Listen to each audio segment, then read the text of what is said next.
Hello everybody, welcome to the dojo. In today's video, I'll be showing the transformation of the $100 T10 Super Still Yongli Wakizashi and how I've fitted it and made it hundreds of times better than the way that it came to me.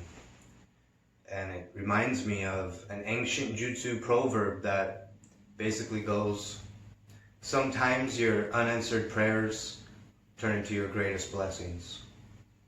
And what that means is that this handle cracked, and because of that I had to act and replace the handle, and it turned this $100 katana into something worth much more.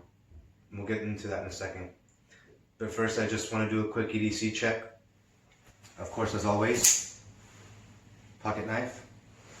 Today I am carrying the first place zero tolerance, and something that I really have been enjoying is the dual karambit. I like the dual karambit because it gives you this steel for the strikes, but you can also cut and trap.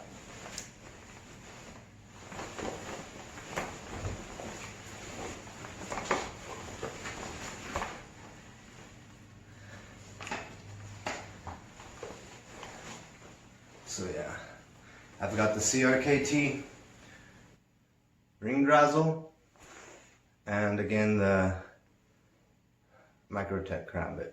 So looking to getting 2 fixed blade karambits, and then of course Wakizashi, we'll talk about that in a second. And something that you can see the strap, but you can't see more than that. I'm pretty much just doing a light carry today, but what it is just a simple 357 Magnum revolver. It's empty, and the strap that I have it on is very conventional. As you can see, you can carry it down here, but if I was going into a high threat zone, I would just transfer it up here, higher up onto my chest, and then it just comes out in one smooth motion. That way you can still have your hands free. See, so 357 Magnum revolver, the best pistol you can get if you just want something to defend yourself. I've had concealed carry permit since I was 21 years old. And I've never had to fire one round, and I've carried thousands of rounds, and I've never had to fire one. So a 5 or 6 shot 357 Magnum or 44 Magnum or 38 Special is plenty of gun for that. And now we'll get into the Wakizashi.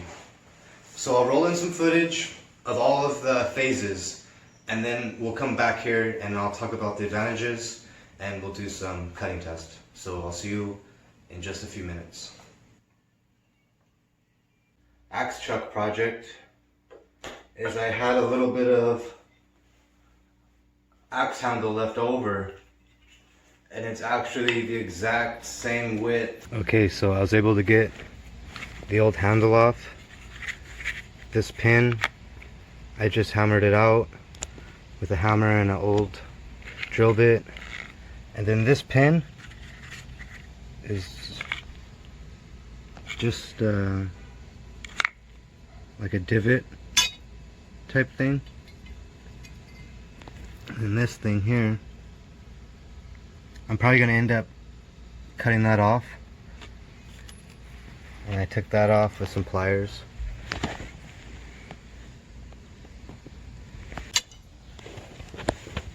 And this is the handle I will be putting on it.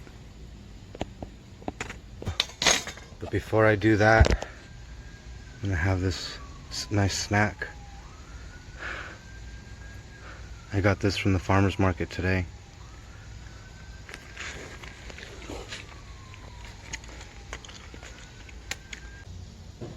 I cut this piece off with a hacksaw, and I got this mounted so that I can measure how much of the spine I need to cut here. So now I will cut from here to here using this saw here. This is where I'm at now.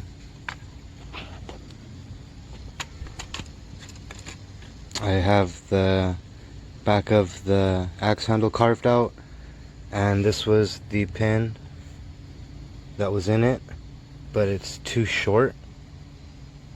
But I had this carbon fiber pin, so I'm gonna carbon fiber pin it. I got the blade pinned to the handle with epoxy and a carbon fiber pin. The space in between the blade and the inside of the handle, what I did is I mixed 2-ton epoxy resin and strips of material to essentially make my own layered micarta, linen micarta. And then on the final top layer I put wood shavings basically, and now I'm gonna sand this all down smooth.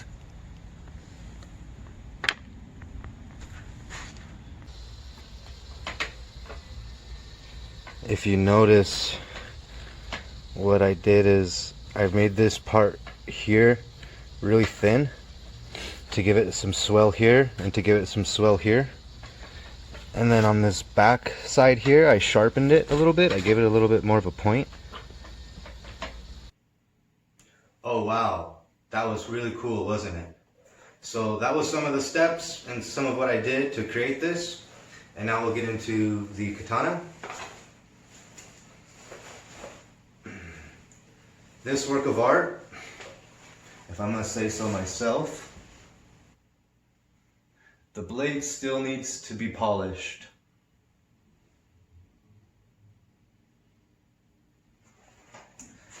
But this axe handle, and I really thinned it down.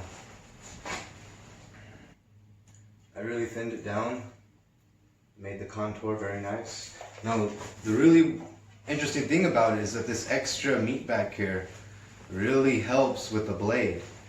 It takes a little bit of the weight of the blade off, and if you just take a pound off that blade, it makes it even more lively in the hand. So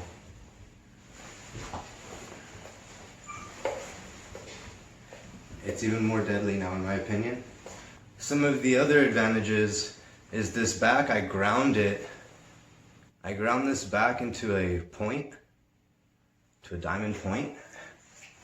So what that allows you to do is that even on the draw, you could offend with that. Okay. Now, we'll get into some of the dimensions now. I do have a Wakizashi to compare it to.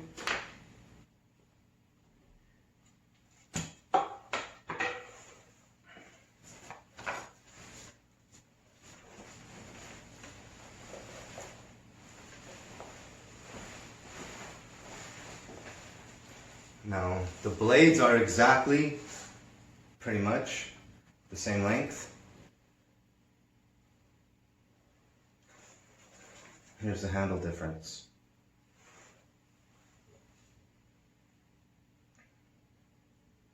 Okay, not even close.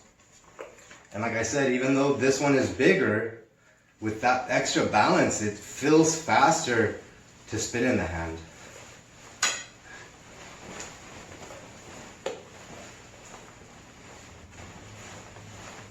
So there's that to consider. Got too many blades.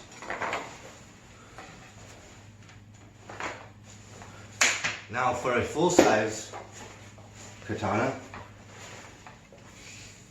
here's the Hanwei Lion Dog katana.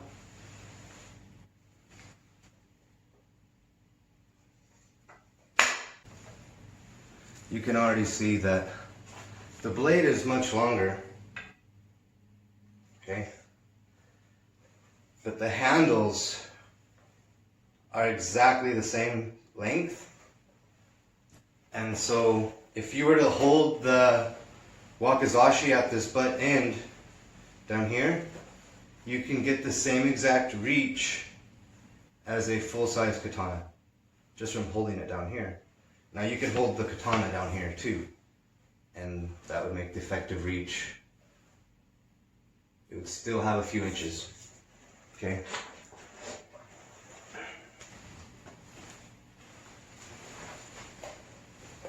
Now, just a quick comparison. Now this is a much more cumbersome weapon.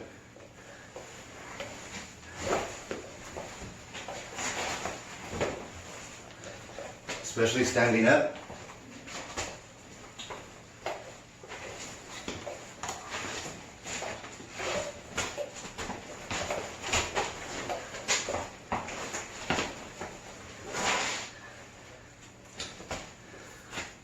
Still very effective.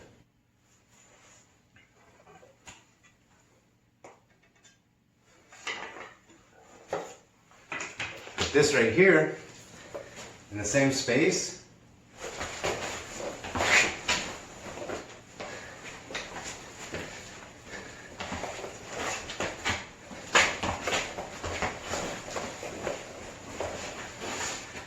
it's lightning fast.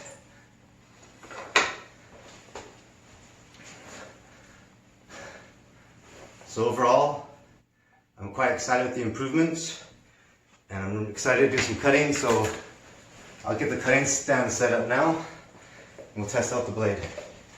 So here we are at the cutting test, and I'm just going to be using the new T10 Wakizashi to be cutting this cucumber to see how the blade and the handle feels.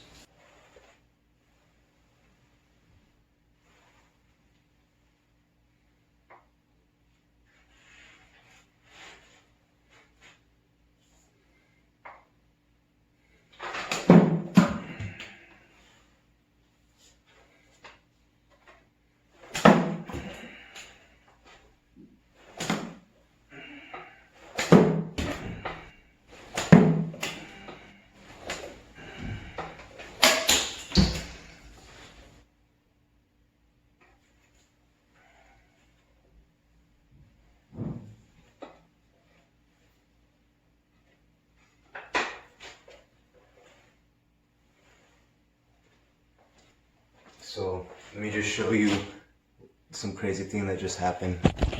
Is that there's actually a cucumber on my ceiling. Just a quick final thoughts, just to summarize what I think about it, is that, well, look guys, you don't have to have all the whistles and bells and pay all the big money to have a deadly weapon. This is just beautiful. It's a beautiful weapon, and to think that it only cost $100 for the blade, and I had just a free axe handle laying around. So I mean, it's a cheap bargain for anybody who wants to try to do this themselves. Please try to go ahead and do this and post a picture, tag me on Instagram, Vegan Jutsu. And I mean, again, it's just, it has so many capabilities, and you don't have to spend a lot of money to have one of the best, most deadliest, lethalest weapons known to the Jutsu. You know, that goes for everything. Just a simple piece of steel can save your life. You can get mostly any Jutsu weapon that you want to protect your life and your family in just about every state. So that is my third update of the Yongli Wakizashi, and it has went from the $100 underdog that nobody knows about to this beautiful work of art. It is really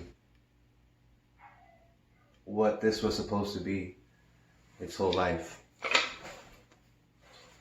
So thank you for watching my video. I hope you enjoyed.